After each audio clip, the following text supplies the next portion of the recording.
G'day, Scott here from ScottsHobbyz. Thought I'd show off some new handle material wood I've got. So, picked up some of this at the market and some of it at a store that sells a lot of flooring and decking. I've got a couple pieces of elm here. I've never used this before, I don't know much about it, but I thought I could saw that. It's quite heavy. Thought I could saw that into some blocks to do some hidden tangs and some scales as well. Silky oak from a guy at the market. If you have a look, try to zoom in on that grain. Looks absolutely marvellous. This my first ever proper knife I did with this, and it came up really nice once I had the boiled linseed oil on it. So I've got that piece, which I think is the best of the lot. This piece, which is quite thick, I reckon I could do a hidden tang with that. Same with this as well. And these are also silky oak. I've got three sort of cupboard doors, and not sure how it'll go, but I think I should get some pieces of some thick bits there, thick bits there.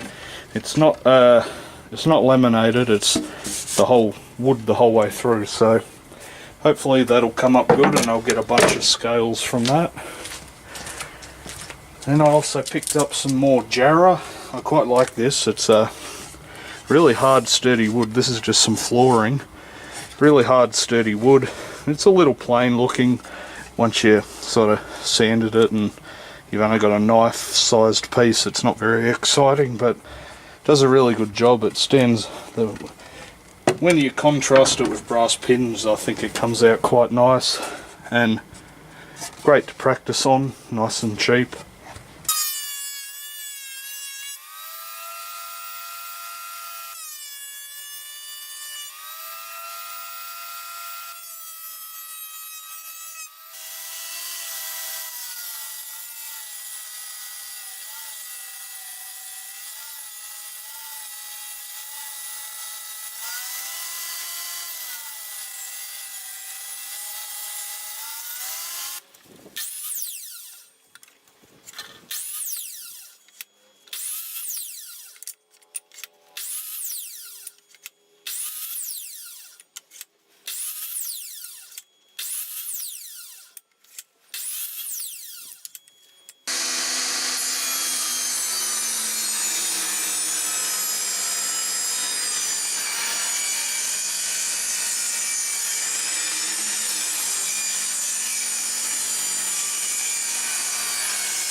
Alright, so this is what I ended up with. I got a lot more than I thought here, especially of the silky oak. So, start off with, I've got this, got all this Jarrah here. I think I've got about 23 knives worth or something that I worked out.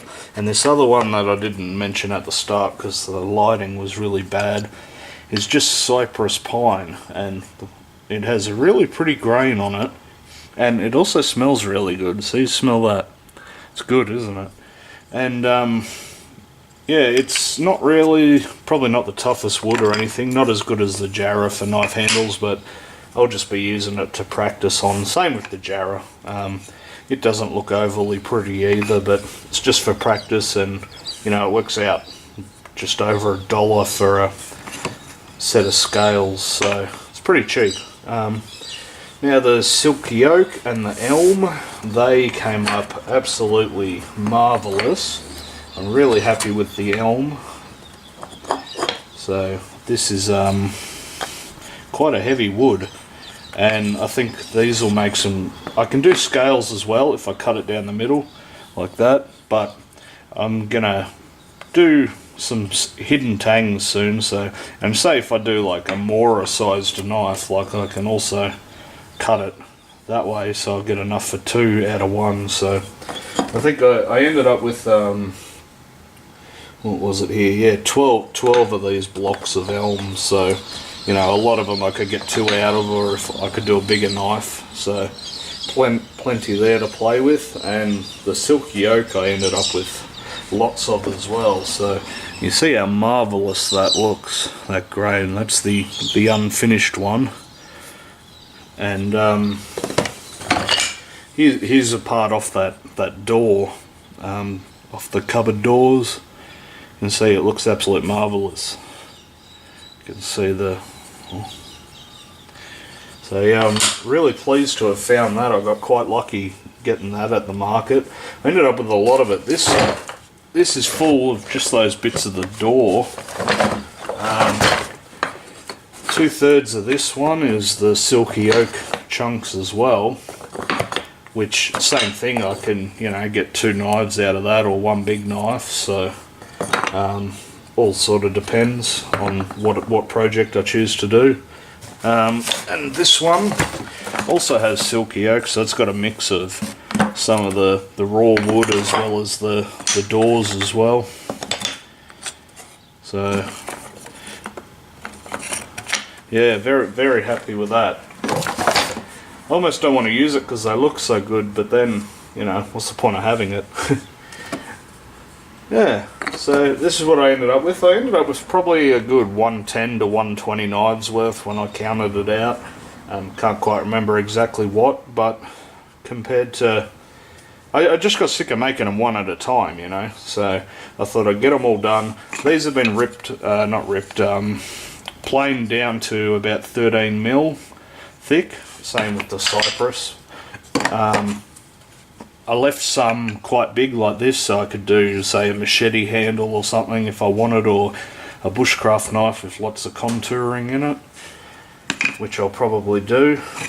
But yeah, so these are just left as they were, and I can trim them up later, but it saves me a lot of work on each individual knife. So then they're all ready, I can pick them out. Some are smaller, so if I do a smaller knife I can use them.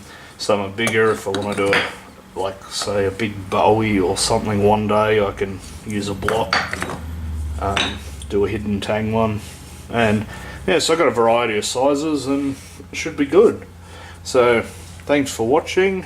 Don't forget to like, share, subscribe, all that good stuff, and have a good one.